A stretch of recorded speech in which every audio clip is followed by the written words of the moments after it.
and we'll start off with Dr. Husein Khaki from Hujjat Stanmore to discuss the home oxygen monitoring scheme that's being offered by a number of mosques in Harrow, including Hujjat Stanmore, SCIM, the Harrow Central Mosque, and the Lankan Mosque and Community Centre. Okay, I'm trying to share my screen, but it says I can't do it while you're sharing yours. Okay, thanks. So I'm joined by Dr. Imran Tahir here as well. So we're going to briefly talk about the home oxygen monitoring scheme, and the key messages I wanted you to take away is that, as we already know, our communities are disproportionately represented by this virus. But for those who are sort of not medically inclined will not necessarily know that the deterioration of this virus can be quite rapid. So somebody can look very well and feel very well, but actually their oxygen levels are very low. And without assessing that objectively, there may be not a way of knowing that, especially because 111 or GPs are being encouraged to keep people at home. And often when they end up in hospital, it can be too late. So when we first started giving out health advice, it was stay at home, stay at home, stay at home. And then people were breathless and came to hospital and ended up being very, very unwell in intensive care. So as time has gone on, we've realized that the single most important thing we have to be able to assess people objectively at an early stage is an oxygen monitoring device. So this is quite a complicated slide from the WHO, but it basically just says that people either have a very mild illness or can get progressively worse. And there are some, very few, but some nonetheless, who will become very unwell. The challenge is identifying who are these very unwell people, because they won't mask themselves until almost it's too late. So everyone looks quite similar in the first week normally, and about typically between day 7 and day 10, but it can vary. Some people will get much, much worse. The challenge is identifying who they are and then how to get help to them as quickly as possible. So and this is sort of widely published now, people are recognizing this, including at Royal College of Practitioners and Royal College of GP level. So we started with a few mosques in Harrow, and some of you recognize these pictures from the Hujjat Stanmore Mosque, the Harrow Central Mosque, the Sri Lankan Mosque, as well as the Salam Centre. We started off trying to provide deliveries of these oxygen devices. So it's just something that goes on your fingertip and immediately will tell the doctor or the health professional what your oxygen levels are. And that gives a very good idea for the person on how they should manage your illness, whether you need to be at home, whether you need to be at hospital, whether you need to be followed up, etc. So it was purely a delivery service. And it's now been taken up by different centers. So this is the Brent Coronavirus Clinic run by Dr. Tahir from AT Medics. And now it's run across Harrow CCG. So we've got other groups on board, synagogues, churches and things. And we've got the standard operating procedures and things. So there'll be a pack that we can distribute to you, which if you wanted to run a version of this scheme, then you can easily implement it. But essentially, I'll just quickly run through it with you. So a patient, there's two versions of the scheme.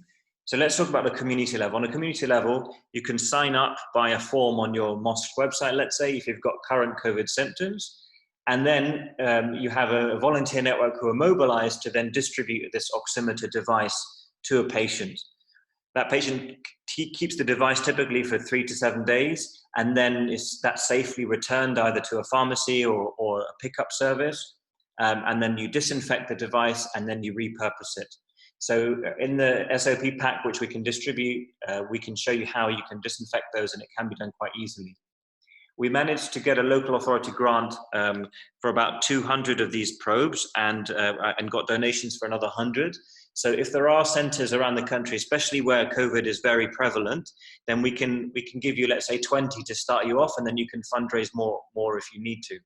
So that's one version of the scheme. And then to grow it at scale, it might be that if you've got medically inclined people in your communities, GPs or other doctors, you could approach the local health authorities, the CCGs, or work with practices to deliver a model like this at scale. Some practices are already doing this, but it could be to complement efforts. And it's a really nice interfaith story as well.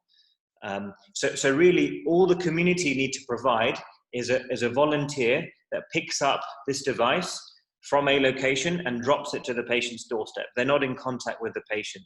And then a health professional is tasked with contacting them through 111 or their GP or the out-of-hours service. And then that gives them much more meaningful information on how to manage their illness. Was there anything that you wanted to add? Just from running one of the busiest hubs in London, in Brent, having the saturations really does help us decide if a patient can be safely managed at home or actually needs to go to hospital. And particularly as the weeks have gone on, we've tried to reduce the demand in hospital, but also know who is appropriate to send and who is not appropriate, because we don't want to send well patients to hospital inappropriately. So we found that the saturation monitors have been very helpful in deciding who those are. So we are looking at other developments and sort of psychological support. People are being discharged from hospital, and through the MCB team, we'll try to circulate that pack. So anyone who's interested can contact us, but also set up a version of the scheme themselves if they think it's helpful. And we would encourage you, where possible, to make early contact with your local health authorities, because they may already be doing a version of this, but may benefit from your volunteer networks to be able to scale it across the area. So just a reminder again of the key messages, and then if there's any questions, we're happy to answer them. Thank you so much. I think that was really, really informative and a brilliant example of some innovative work that's being done in our communities. We have one question that's just come in. How do other mosques and institutions get on board? It looks like everything has sort of been done at a central level. So what would you advise for mosques and Muslim institutions that want to set up a similar scheme? Yeah, so what we can do is we will distribute our pack, which has all the information about the scheme, how to run it, what the process is, and then we can maybe give you 10 probes. We'll post them out to you, and you can kickstart that process in your local community, and then work with us or your local GPs to set up a version. We're here to sort of troubleshoot so that you can scale it out. But hopefully the pack has a comprehensive list of information that you need, and then we can assess what the demand is nationally from different mosques, and then think about where we send probes. We have a small complement of them. You can also encourage your community members to buy them directly online or in local pharmacies, and they're priced at somewhere between £20 and £50. Have you found there's been much of a take-up of this, and were there any sort of teething problems that you found when you started the scheme? Yeah, so I think it's gone with the wave of the disease. So in the beginning, there was a lot of interest, and now it's plateaued a little bit, but we still have steady things. I think the message to say is, you don't, especially in our communities, you don't know who's going to be unwell, and you don't want to wait to find out. So the take-up has been pretty good once the marketing and messaging has gone out, and we have found that people are being identified early, and it also helps them to manage the decision to stay at home or go to hospital, because it might not be appropriate for them to go to hospital.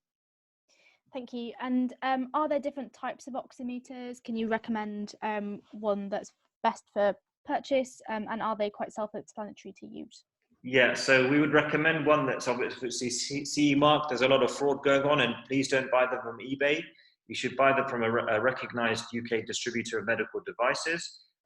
There are a version of them that come on some mobile phones with one light, and they're not accurate.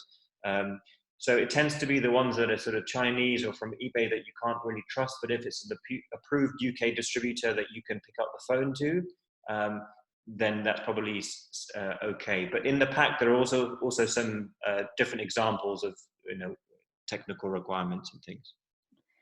And are you able to explain what oxygen percentages people are supposed to look out for? Yeah, so as far as possible, we want the mosque to think of this as a pure delivery service rather than them dispensing medical advice, because the guidelines are always changing and each individual's patient circumstance will be different. So really what the mosques are doing is to empower the clinician on the other end of the phone to make a better decision. So although on our website we are publishing things and the patient does get some information about levels to watch out for, these are very individual, and you don't want to veer into territory which you may not have expertise in. Thank you. I think that's a really important point to make. I believe, could you reiterate where people could find more information about the scheme, and if there's any way that they can get in touch or receive Yeah, sure. So the consortium's website is on the Hujjat one, but like I say, we're working with all the mosques in Harrow. So currently the website, I'll put it on the chat, but it's Hujjat, hujjat.org/health. But what we can do is, if you've got a distributed network via MCB, we can put a download link there for you to download the pack, and our contact details will be there as well. That's great. Thank you so much, Dr. Husein Khaki, for speaking to us this morning.